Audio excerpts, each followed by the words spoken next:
En los confines de la tierra, donde el hielo parece eterno, el silencio reina durante la larga noche polar. Pero con el primer resplandor de la primavera, se rompe el hechizo. Una señal invisible resuena a través de océanos y continentes, convocando a millones de criaturas a una sola arena. Desde las profundidades oscuras del Pacífico hasta las cumbres azotadas por el viento, comienza el mayor movimiento de vida del hemisferio norte. Esta no es solo una historia de viaje, es una batalla brutal y hermosa por la oportunidad de crear vida antes de que el sol vuelva a desaparecer. Bienvenidos a la frontera salvaje de Alaska. Antes de dar el primer paso en este terreno implacable, asegúrate de equiparte para el viaje. Suscríbete al canal y activa la campanita ahora mismo. Solo así no te quedarás atrás mientras seguimos el rastro de la gran migración. Tu lugar en la manada te espera. Sobre la inmensidad de la tundra de Alaska, donde el permafrost comienza a ceder bajo el sol de primavera, se escucha un chasquido rítmico y constante que rompe el silencio del Ártico. Es la marcha del caribú, los incansables nómadas del norte. Impulsados por una necesidad biológica imperiosa, la manada emprende la migración terrestre más larga de cualquier mamífero en el planeta, recorriendo miles de kilómetros hacia las llanuras costeras. Su anatomía es una obra maestra de ingeniería evolutiva diseñada para este terreno hostil. Sus pezuñas, anchas y cóncavas, actúan como raquetas de nieve en invierno y se transforman en remos eficientes al cruzar ríos caudalosos durante el deshielo. Pero su verdadera ventaja secreta reside en su pelaje. Cada hebra es un filamento hueco que atrapa el aire, otorgándoles un aislamiento térmico superior y, crucialmente, una flotabilidad extrema. Esto les permite flotar alto en el agua mientras nadan largas distancias, pareciendo casi insumergibles.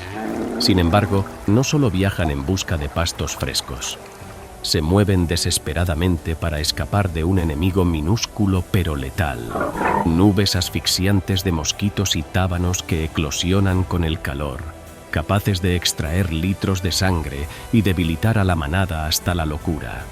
Su única defensa es el movimiento perpetuo hacia el viento del océano, donde las hembras darán a luz.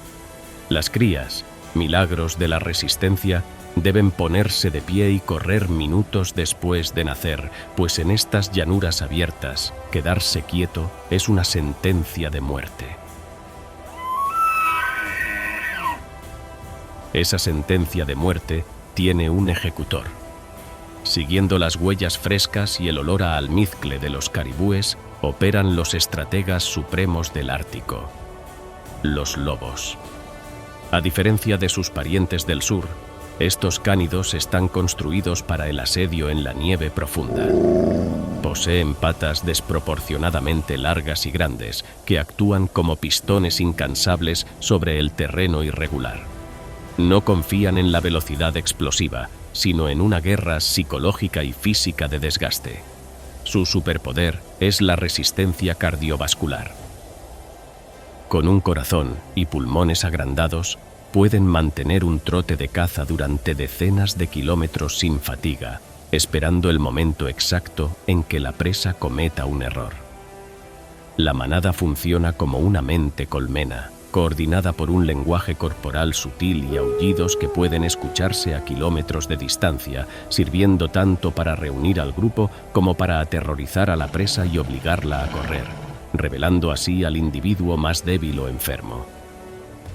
Cuando finalmente aíslan a un caribú rezagado, entra en juego una fuerza de mordida devastadora de casi 1.500 libras por pulgada cuadrada, diseñada no solo para desgarrar carne, sino para triturar los huesos más densos y acceder a la médula rica en calorías, combustible vital en un entorno donde cada caloría cuenta.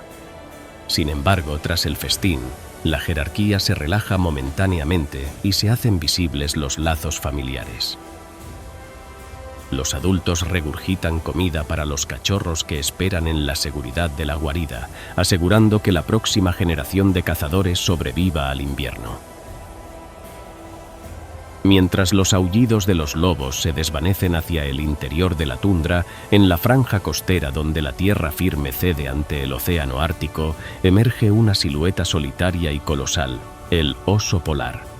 A diferencia de sus primos terrestres, este gigante es técnicamente un mamífero marino, una máquina biológica construida para prosperar donde la vida parece imposible.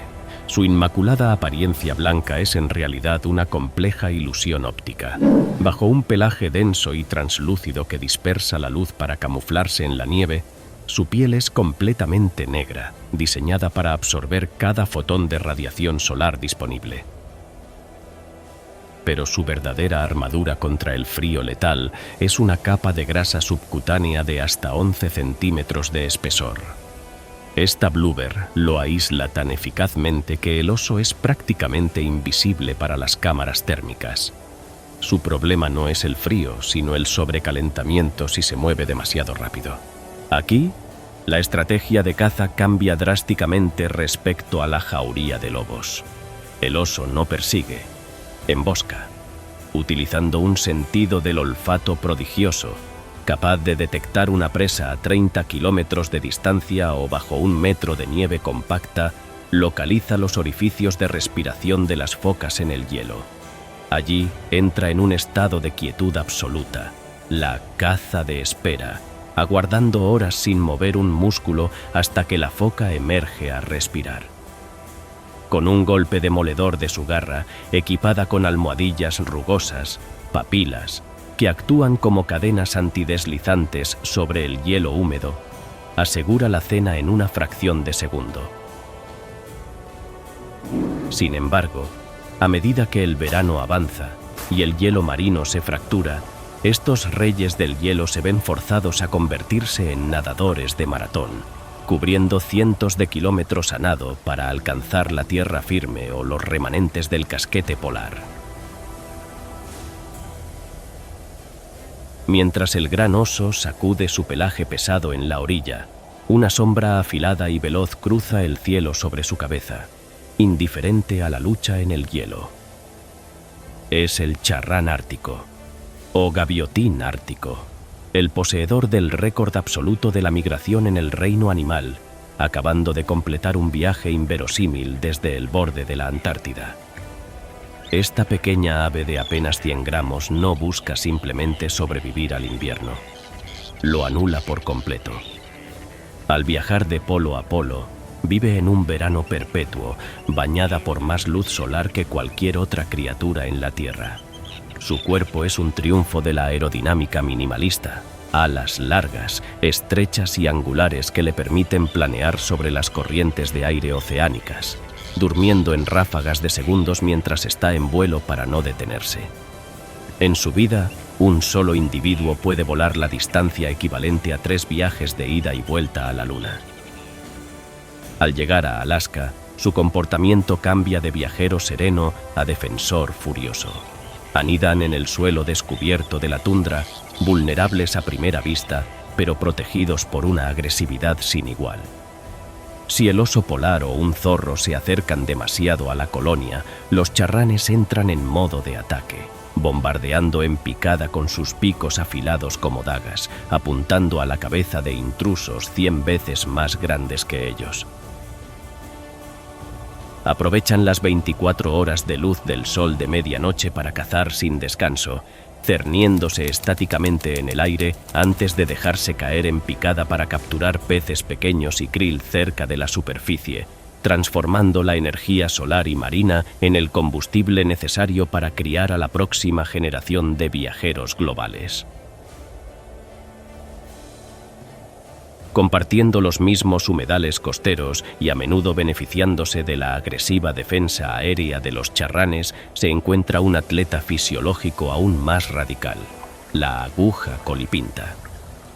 A simple vista, parece un ave zancuda modesta, picoteando el fango con un pico largo y ligeramente curvado hacia arriba.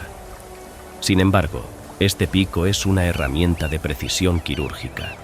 Su punta es flexible y está repleta de receptores sensoriales que le permiten detectar gusanos y moluscos enterrados profundamente en la arena sin necesidad de verlos, una habilidad vital para la fase de preparación que está a punto de concluir.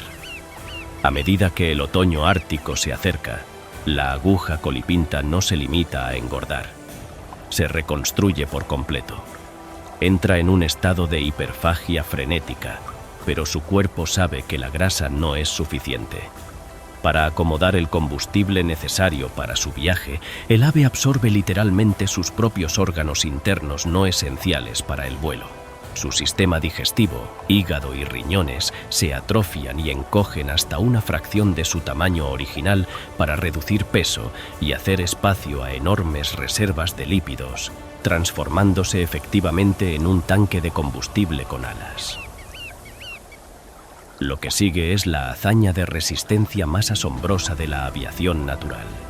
A diferencia del charrán ártico que puede planear y pescar en el camino, la aguja colipinta se lanza al vacío del Océano Pacífico para realizar un vuelo directo, sin escalas, desde Alaska hasta Nueva Zelanda. Son 8 o 9 días consecutivos de aleteo ininterrumpido, sin dormir, sin comer y sin beber.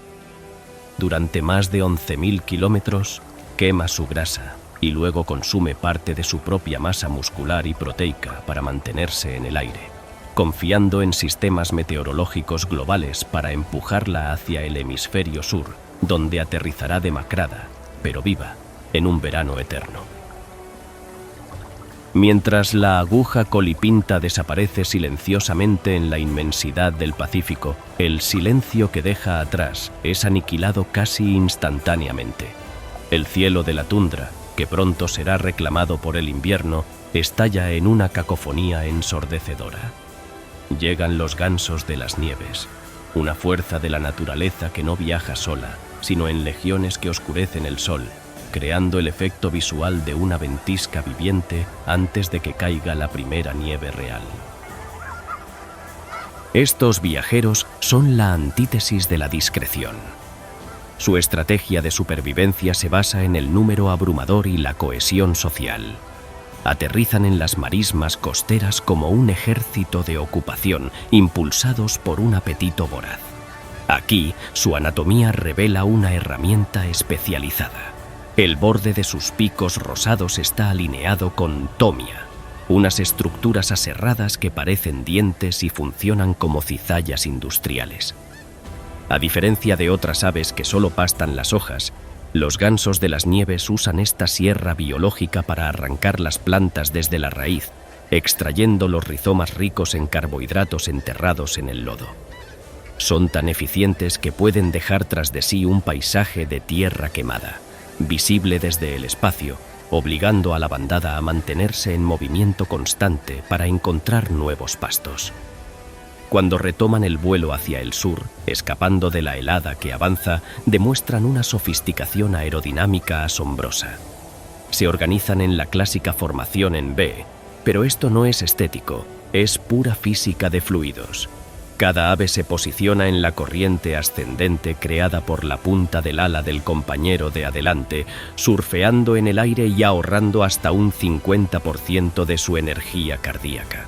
Los líderes, que rompen el viento y se fatigan más rápido, rotan constantemente hacia la parte trasera, una danza cooperativa que permite a las familias enteras, padres y crías nacidas ese mismo verano, cubrir distancias que serían imposibles de lograr en solitario. ¿Te imaginas volar 11.000 kilómetros sin detenerte? Si la hazaña imposible de la aguja colipinta te ha dejado sin aliento, demuéstralo dándole un me gusta a este video. Tu like es el combustible que nos permite seguir trayéndote estas historias de resistencia extrema. Mientras las formaciones en V de los gansos proyectan sus sombras fugitivas sobre la costa, bajo la superficie agitada del Pacífico Norte, se movilizan los leviatanes que también obedecen a este antiguo reloj estacional. Son las ballenas grises, emprendiendo su propia odisea hacia el sur, alejándose de los mares de Bering y Chukchi antes de que el hielo los selle por completo. A diferencia de otras ballenas que filtran el agua abierta, la ballena gris es una anomalía evolutiva. Es una alimentadora del fondo, una excavadora del océano. En las ricas plataformas continentales de Alaska realiza una maniobra única. Se gira sobre su costado derecho y desciende al lecho marino. Allí, utilizando su lengua masiva como un pistón hidráulico, succiona grandes cantidades de lodo y sedimento. Al expulsar el agua a través de sus barbas cortas y gruesas, hechas de queratina, como nuestras uñas, atrapa millones de anfípodos, pequeños crustáceos ricos en lípidos que engordan al gigante para el viaje que se avecina. Este comportamiento deja cicatrices en el fondo del mar visibles desde el aire y nubes de sedimento que las siguen como una estela de humo. Su apariencia es igualmente primitiva y tosca. No poseen la piel lisa de los delfines, sino que son ecosistemas flotantes. Están incrustadas con cientos de kilos de percebes y piojos de ballena, parásitos que crean manchas de color blanco y naranja sobre su piel moteada, dándoles el aspecto de rocas vivientes y antiguas. Ahora, cargadas de reservas, inician una marcha incesante de casi 20.000 kilómetros ida y vuelta hacia las lagunas templadas de Baja California. No se detienen a dormir. Su cerebro apaga un hemisferio a la vez para descansar mientras siguen nadando, navegando un corredor costero tan preciso que se conoce como la autopista de las ballenas. Pero este pasaje no es seguro. Al cruzar el paso Unimac en las Aleutianas, deben navegar en silencio acústico para evitar ser detectadas por los depredadores que patrullan este cuello de botella geográfico. En las mismas plataformas continentales poco profundas del mar de Bering, donde las ballenas grises se alimentaban, reside otro gigante que comparte la adicción por los habitantes del fondo marino: la morsa del Pacífico. A medida que el verano derrite la banquisa, estas criaturas masivas se ven obligadas a seguir el borde del hielo en retroceso hacia el norte, utilizándolo como una plataforma móvil de descanso entre inmersiones. Su apariencia es engañosa. Bajo esa masa de grasa torpe y piel verrugosa de color canela se esconde un sistema sensorial de alta tecnología. Su hocico está erizado con cientos de vibrisas rígidas, bigotes extremadamente sensibles irrigados por una densa red de nervios y sangre.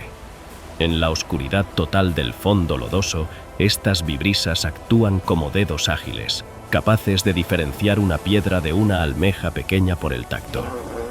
Una vez localizada la presa, la morsa no usa sus colmillos para excavar, sino que sella sus labios carnosos sobre la concha y retrae su lengua con la fuerza de un pistón, creando un vacío tan potente que succiona la carne del molusco directamente fuera de su caparazón intacto, dejando un rastro de conchas vacías en el lecho marino.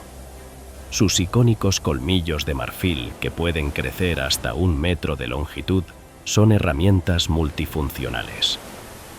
Sirven para establecer la jerarquía social sin necesidad de combates letales.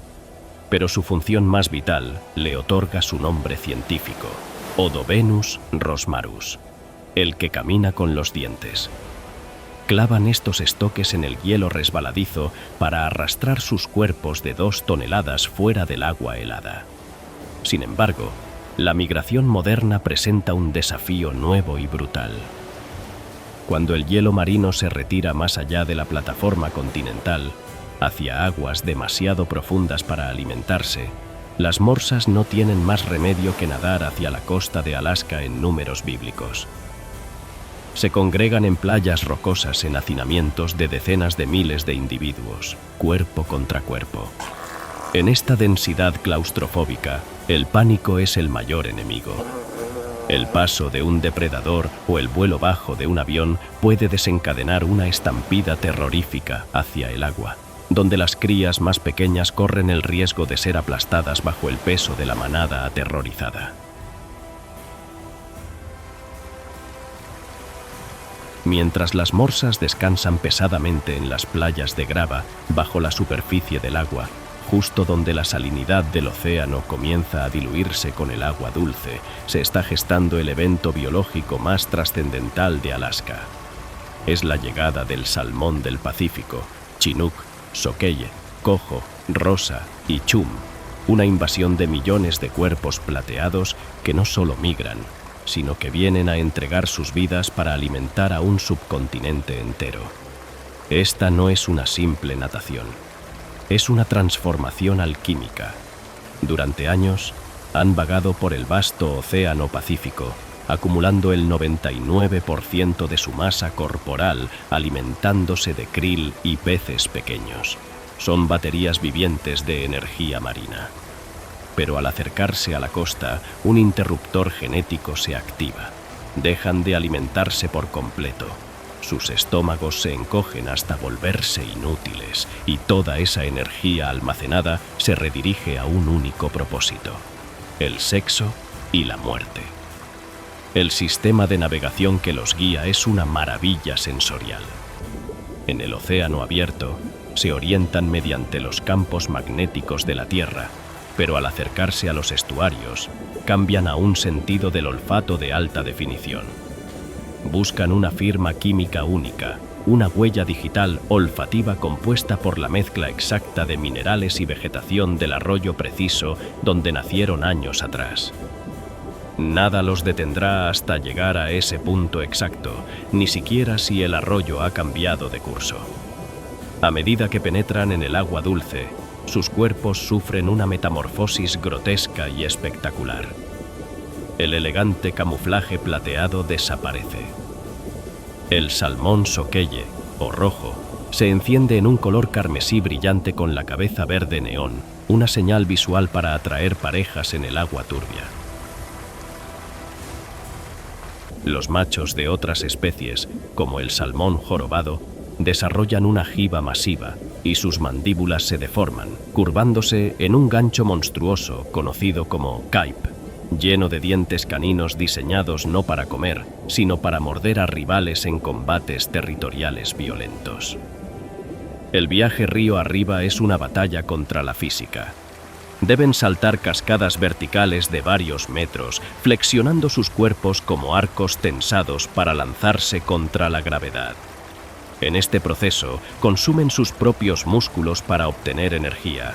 Literalmente se están disolviendo por dentro para seguir nadando.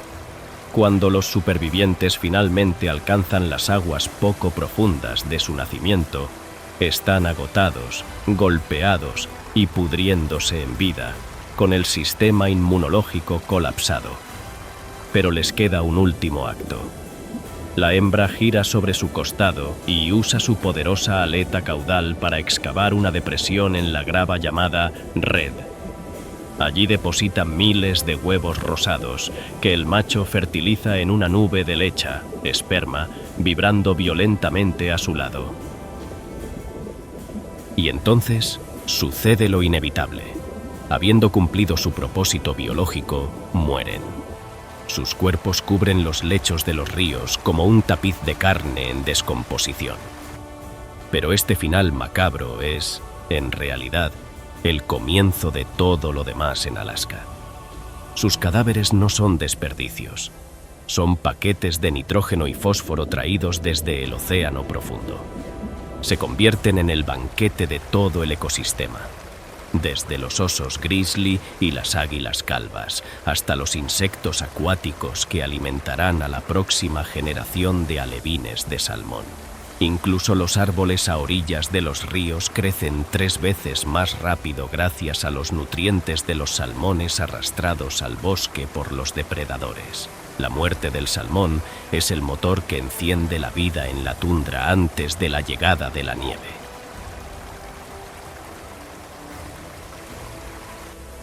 Mientras los valles fluviales se saturan con el festín de los salmones en descomposición, atrayendo a depredadores de kilómetros a la redonda, muy por encima de esta orgía de abundancia, en las cumbres azotadas por el viento donde la vegetación apenas se aferra a la vida, impera un mundo de escasez y vértigo. Aquí reinan las ovejas de Dal. Puntos de blanco inmaculado contra la roca gris pizarra de la cordillera de Alaska, estas criaturas son los alpinistas supremos del continente. A diferencia de las cabras de montaña, las ovejas de Dal poseen un pelaje hueco similar al del caribú, que les proporciona un aislamiento vital contra vientos que congelarían la carne expuesta en minutos. Pero su verdadera ingeniería de supervivencia se encuentra en sus patas. Sus pezuñas son una maravilla del diseño biomecánico. El borde exterior es duro y afilado para clavarse en el hielo, mientras que la almohadilla interior es suave y gomosa, actuando como una suela de zapato de escalada que se adhiere a la roca lisa, permitiéndoles desafiar la gravedad en acantilados casi verticales. Este terreno implacable es su terreno de escape. Cuando los lobos intentan ascender desde los valles, las ovejas se retiran casualmente hacia cornisas y salientes, donde un solo paso en falso significa la muerte para cualquier perseguidor no adaptado. Sin embargo, la seguridad tiene un precio: la falta de minerales esenciales en las alturas. Esto las obliga a realizar peregrinajes peligrosos hacia lamederos minerales naturales, a menudo exponiéndose en zonas bajas y arriesgando emboscadas solo para obtener el calcio y el magnesio necesarios para el crecimiento de sus huesos y cuernos. Y son esos cuernos los que definen su existencia. A medida que el otoño tiñe la tundra de rojo, los machos dominantes, con cornamentas macizas en espiral que pueden pesar más que todos los huesos de su cuerpo combinados, entran en la época de celo. La jerarquía no se decide con sutiles gruñidos, sino con violencia balística. Dos rivales se separan, se alzan sobre sus patas traseras y se lanzan uno contra el otro a más de 30 kilómetros por hora. El impacto genera un estruendo seco, similar al disparo de un rifle, que resuena en los cañones vacíos. La fuerza del golpe mataría a un animal común al instante, pero el cráneo del carnero de Dal está diseñado con senos nasales agrandados y una estructura ósea de doble capa que absorbe la onda de choque, protegiendo el cerebro mientras deciden, golpe tras golpe, quién transmitirá sus genes a la siguiente generación antes de que las nieves profundas cierren los pasos de montaña. Mientras el eco de los choques de los carneros se desvanece en las alturas inaccesibles, descendiendo hacia la línea de los árboles y los densos matorrales de sauces, nos encontramos con una presencia que no necesita esconderse en los acantilados. Es el alce, el cérvido más grande de la Tierra, un gigante solitario que domina el bosque boreal como un tanque biológico.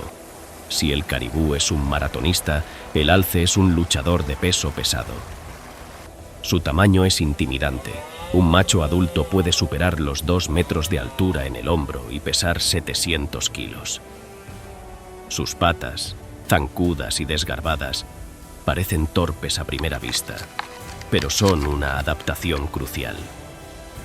Funcionan como pilotes que le permiten caminar sin esfuerzo sobre la nieve profunda que dejaría varado a un lobo o vadear pantanos y lagos llenos de lodo.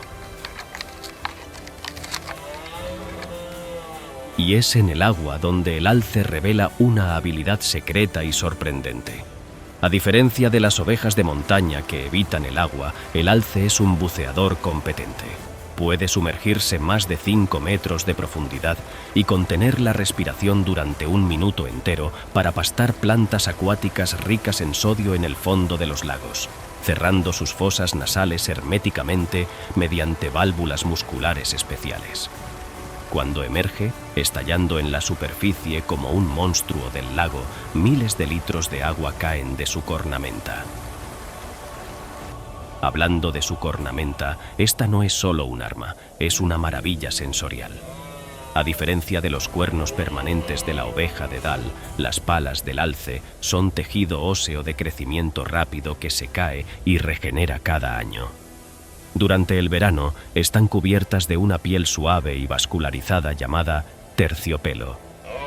Pero su forma cóncava y ancha cumple una función secundaria asombrosa. Actúan como antenas parabólicas gigantes.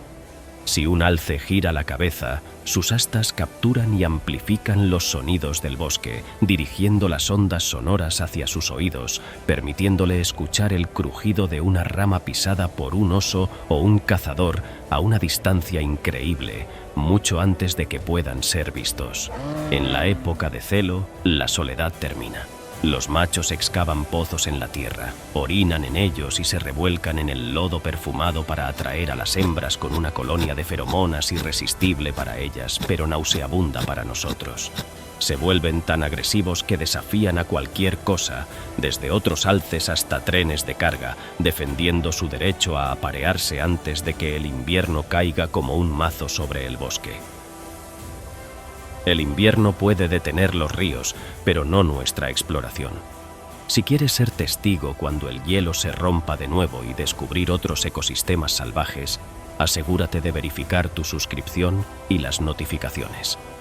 La naturaleza nunca se detiene y nuestra próxima aventura está a punto de comenzar.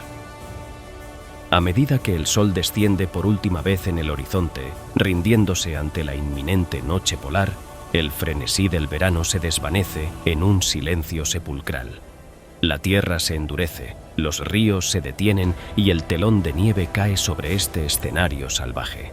Desde el sacrificio del salmón hasta la marcha del caribú, cada vida ha sido un eslabón vital en una cadena inquebrantable de energía y supervivencia. Ahora, el Ártico reclama su dominio absoluto, congelando el tiempo en una quietud de cristal. Pero bajo el hielo espeso y la oscuridad eterna, el corazón de Alaska sigue latiendo, resistiendo y esperando pacientemente el primer rayo de luz que inevitablemente despertará al mundo para comenzar el ciclo una vez más.